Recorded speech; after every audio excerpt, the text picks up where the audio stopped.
Welcome to Mortification of Spin, Bully Pulpit, a casual conversation about things that count, with Carl Trueman, Todd Pruitt, and Aimee Byrd. Mortification of Spin is a weekly podcast from the Alliance of Confessing Evangelicals. We all find a certain degree of intrigue when thinking about the lives of important men. That's why on this episode of Mortification of Spin, the crew will talk about the life and work of theologian Thomas Oden. At the end of the podcast, we'll tell you how to enter a giveaway for free audio from the Alliance.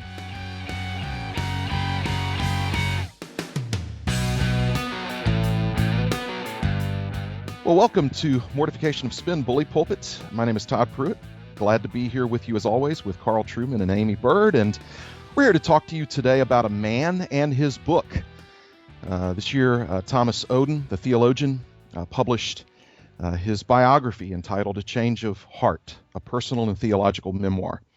And the three of us have been reading it and profiting from it. If you're unfamiliar with Thomas Oden, he's been around for most of the 20th century. He's been a public intellectual and theologian, professor and writer, and has contributed a great deal.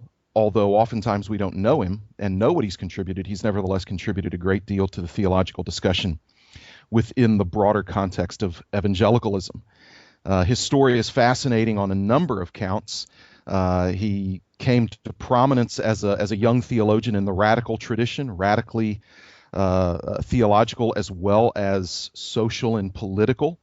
Was a part of the student peace and pacifist movements of the 1950s, complete with banjo and Woody Guthrie songs, and went through a startling transformation, really a kind of spiritual conversion, where he left his radicalism and embraced historic, classic Christian orthodoxy. And so moved from becoming an influential radical theologian to being an influential orthodox theologian, and it's a fascinating story that he tells. Carl and Aimee, what are your thoughts? Any things that you would like to highlight from some of those early days that led him into the fringes of liberalism? I think it's just stunning how many key liberal and not orthodox thinkers he knew. Yeah. He recounts meetings with Rudolf Bultmann. He has tea with Rudolf Bultmann. He's fascinated by Søren Kierkegaard. He's clearly very au fait with Paul Tillich's writings. Mm-hmm. This is not somebody who, took a couple of courses on an MDiv in liberal theology and decided he liked it. This is somebody who was deeply committed to anti-orthodox currents within 20th century theology, manifesting itself also in his activities. He was very involved in the World Council of Churches, very involved in left-wing politics. He was the real deal as far as liberalism, theological and political, was concerned. Right. He writes about his fascination with Saul Alinsky and has some really terrific anecdotes, but one of his kind of pet projects was to try to appropriate Saul Alinsky into the church, which of course later he reflects on with great chagrin. But he even has a very fascinating anecdote about a bit of triangulation with Hillary Clinton and Saul Alinsky, and I think Hillary is one of Carl's favorite political philosophers, and so I'm sure that was difficult for you to read, Carl. Unstoppable in 2016, I'm sure, Todd. Unstoppable. Ready for Hillary. Yeah.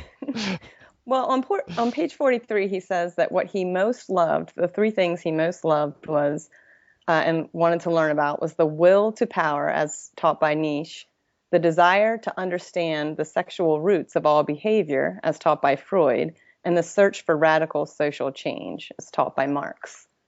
So it's just interesting because he also makes the point that he thought that he was being critical and rational, and yet later realized that he was ignoring his best critical abilities and following all these innovative thinkers. Right. I mean, here's a guy who read and approved of Betty Friedan's The Feminine Mystique. Mm-hmm. So, I mean, there was not a single liberal fringe cause that he did not fully embrace and champion. Indeed, and he's also the man who introduced Wolfhart Pannenberg to reading American feminism. I mean, that is an awesome anecdote. Yeah. And, interestingly, he references Pannenberg as someone who early on began to challenge some of his thinking. Now, Pannenberg is never going to be known as a stalwart fundamentalist, obviously. He was a German, but compared to where Oden was, Pannenberg was to the right of Oden, and Oden references Pannenberg's interest in historically verifiable facts. Yeah, exactly. As a key for him, and Oden was shocked by the fact that it was from Pannenberg that he first heard that there might actually be historical arguments for the resurrection of Christ. That's an important point, I think, that distinguishes people like Pannenberg and what one might describe as traditional liberals, though Pannenberg's relationship to traditional liberalism is a little more complicated than that. But traditional liberals and conservatives have a common interest in historicity. Right. I remember being at the University of Nottingham, my very first job, being involved in a little coffee time debate with two colleagues, one of whom was a radical Barthian, one of whom was a radical liberal. And it was interesting that both myself and the radical liberal agreed on the fact that whether the tomb was empty was an important thing. Mm-hmm. The radical Barthian, it was irrelevant to his faith whether the tomb was empty or not. Right. And I think Oden picks up on that in his interactions with Pannenberg. Yeah. But the fascinating thing, of course, is how he comes to his conservative, or starts to move in a more conservative orthodox direction. And that is when he's challenged by a Jewish colleague who essentially says to him, you don't even know the orthodox Christian tradition, your tradition, that you have chosen to reject. He told him he was densely ignorant in his Christianity, and he couldn't permit him to throw his life away. That's what he told him. I mean, that's pretty crazy. Yeah, and of course it drives him back to reading particularly patristic authors, and amazing to tell, he finds many of the answers provided by patristic authors in the specific pastoral context, the context of psychological pastoral counseling, far more adequate than the answers he's been given by Freud and post-Freudian psychoanalysis. Mm-hmm. Fascinating story of his move towards orthodoxy. Yeah. And, it's interesting because along the way, he has these really interesting encounters with various people, whether it's Karl Barth in his hospital room or sitting in a police paddy wagon with Robert Bork. He was the very first guest on Robert McNeil's PBS program that later became the McNeil-Lehrer Report. He was the very first guest to talk about, I believe, was it abortion? Now I'm forgetting. He was a guest with Barbara Walters on her first television program to talk about end of life ethical issues with the I think it was 1975 Karen Ann Quinlan who made I remember as a child my parents talking about Karen Ann Quinlan, who was in a vegetative state, and there were issues about, do we unplug her? And to Barbara Walters brings him on thinking that he's an old-fashioned liberal situation ethicist, because he'd kind of been branded that. And now he's just really started to move in an orthodox direction. And to her surprise, he gets on and upholds the Hippocratic Oath and defends those who are wanting to not kill this woman in a coma. So he has so just the stories that occupy the pages of this book are fascinating. He tells them in a kind of Forrest Gump like way, I feel like, because there's so much name dropping and so many world renowned people that he meets. Just kind of comes along. He acts like he just stumbled upon them all, in his pursuit for truth. And I just love the way he does that, because these stories that you're telling, Todd, and sharing, you don't expect that to be on the next page, but it's one after the other after the other. Yeah, it's really does it very, very modestly. Yes. But how would we having read the book, on the basis of the book and what we know of Oden's wider writings, how would we assess his contribution and legacy? I mean, I would say one of his greatest contributions has been the revitalizing of interest in patristic authors among evangelicals. And through the Ancient Christian Commentary and Doctrine series that InterVarsity Press have put out, making patristic authors attractive and easily available to an evangelical audience. Because they weren't even available, really. That's huge. That's a huge part of Oden's contribution. And it's interesting because even with the life he's lived and the contributions he's made, in many circles he's relatively unknown. And I think that speaks to his humility. I mean, he's still, he's a boy from rural Altus, Oklahoma, that instead of shunning that upbringing of his, he seemed to always treasure it. So instead of staying in the East Coast up at Yale where people thought he should stay, he ends up going back to that region, going back to Texas and Oklahoma. And I think because that's who he's always been, and there seems to be kind of an essential humility about him. But that said, there are contributions he's made that even if you don't know his name, you've felt some of his contributions. And as Carl mentioned, his interest and his love for the patristics is huge. And when I graduated from seminary, I had been schooled in Bultmann and Tillich and Jürgen Moltmann, some Pannenberg, and a lot of Barth. And I started reading his systematic not long after I graduated from seminary, and was very helped by it. Actually gained some clarity on the doctrine of God, where there had been a lot of, unfortunately, some confusion in my seminary education. And Oden helped me in that. He's certainly a big tent kind of evangelical, not that embraces liberalism, but with more of a classic understanding of ecumenism with Protestants and Catholics. And of course, he was a big contributor to ECT, which doesn't thrill us. Yeah, I mean, his ecumenism is interesting, and on one level it's very attractive, this idea that if we go back to the consensus of the early patristic creeds, that's a good basis for church unity, and I certainly want to affirm that. I think it has, well, if I can say, it has one limitation, but it also offers a particular challenge for contemporary ecumenism or evangelical ecumenism. I think its limitation is that a lot's happened since the early church creeds, and lots happened that is important. So one could reduce his ecumenical proposal to saying Protestants and Catholics need to give up everything that makes them distinctively Protestant and Catholic and become Eastern Orthodox, and we'll all get along. That's a rather blunt way of putting it, but that is the way it's tending. But the second challenge I think it raises for evangelical ecumenism is this. It points us to the foundational nature of the doctrine of God and Christology for Christianity and for ecumenical endeavor. When I look at what I would call informal evangelical ecumenism today, the doctrine of God and Christology really seems to be marginalized and sidelined. Gospel Coalition platforming people like MacDonald and Driscoll, who seem to have a very shaky grasp of the importance of the Trinity. How many modern evangelical leaders affirm the eternal generation of the Son?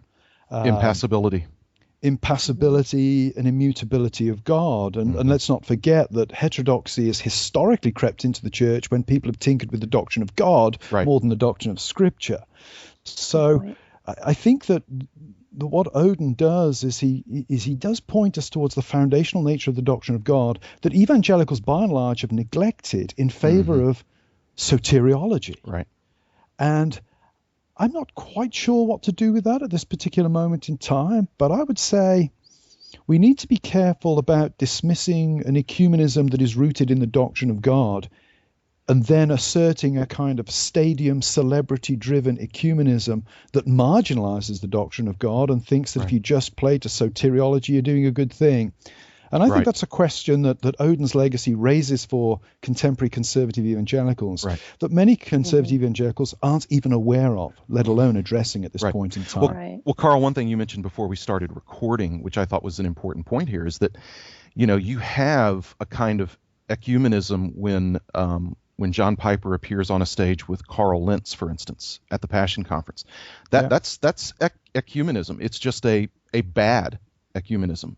And it's more influential. Absolutely. Than ECT. It's more influential than ECT. And he gets away with it scot-free. Yep. Because what's going to happen is because of this Passion Conference that just happened, it's introducing Carl Lentz with the implied endorsement of John Piper to a whole group of people that Carl Lentz hadn't had influence with, and now he's going to, and that's a problem. Anyway, yeah, your point on the value that this has, that Oden's ecumenism has to the doctrine of God, is very well put and timely for us, I think. And maybe in Reformed evangelical circles now, we're ready to once again, after fighting a lot of battles on soteriology when things like the atonement was under attack, we're ready to look again now at our doctrine of God and see if we've dulled the edges there. Yeah. Well, this book is absolutely fascinating. It's Thomas C. Oden, A Change of Heart, a Personal and Theological Memoir, published by InterVarsity Press. I have to say it's one of the most interesting autobiographies I think I've ever read. Fascinating for its anecdote and also for its implications for contemporary and future church life. And Tom Oden comes across in this book as a very humble and delightful person, which is quite a difficult thing to achieve when you're writing your own autobiography. Yeah. But as a team, we would like to recommend this book to you. And also check the blog, because we're all going to be offering our further reflections on this book when this podcast comes out. So we look forward to being with you next time, discussing something else in a casual conversation, that things that count. We'll see you then.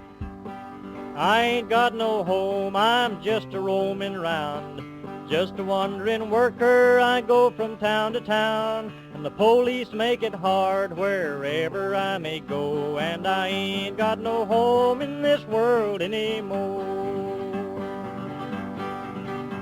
My brothers and my sisters are stranded on this road, a hot and dusty road that 1,000,000 feet have trod.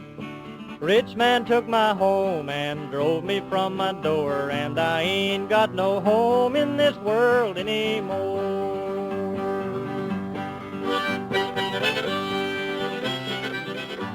Thanks for listening to Mortification of Spin, Bully Pulpit, a podcast of the Alliance of Confessing Evangelicals.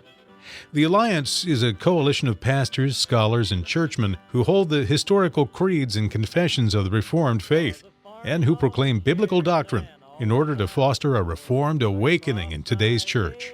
Make sure you visit our website, mortificationofspin.org, to enter the giveaway for the Reformed Biography Series from the 2006 Philadelphia Conference on Reformed Theology. The series features biographies of B.B. Warfield, John Owen, John Knox, and Thomas Boston. Tune in next week to hear the team talk with two Canadian cultural icons.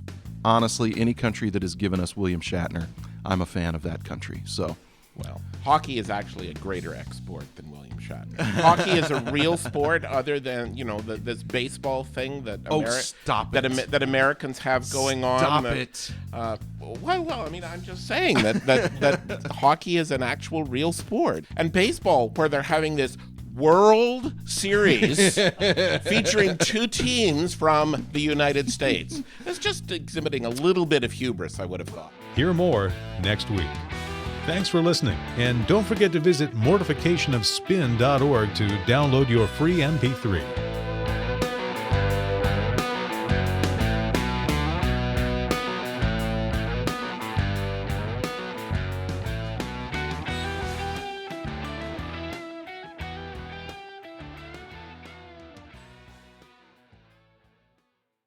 One thing that I thought was really sad, and maybe I'm reading too much into it, was... This is where he gives up pipe smoking. Yes! Yeah, I knew that would hurt you. He makes a big point of that at one Tobacco point. toxicity, you just power through that. When he writes about tobacco toxicity, man, you just push through that. We need to include that. We got to include that. No, sorry, Todd. Yeah, I don't know. I would agree, though.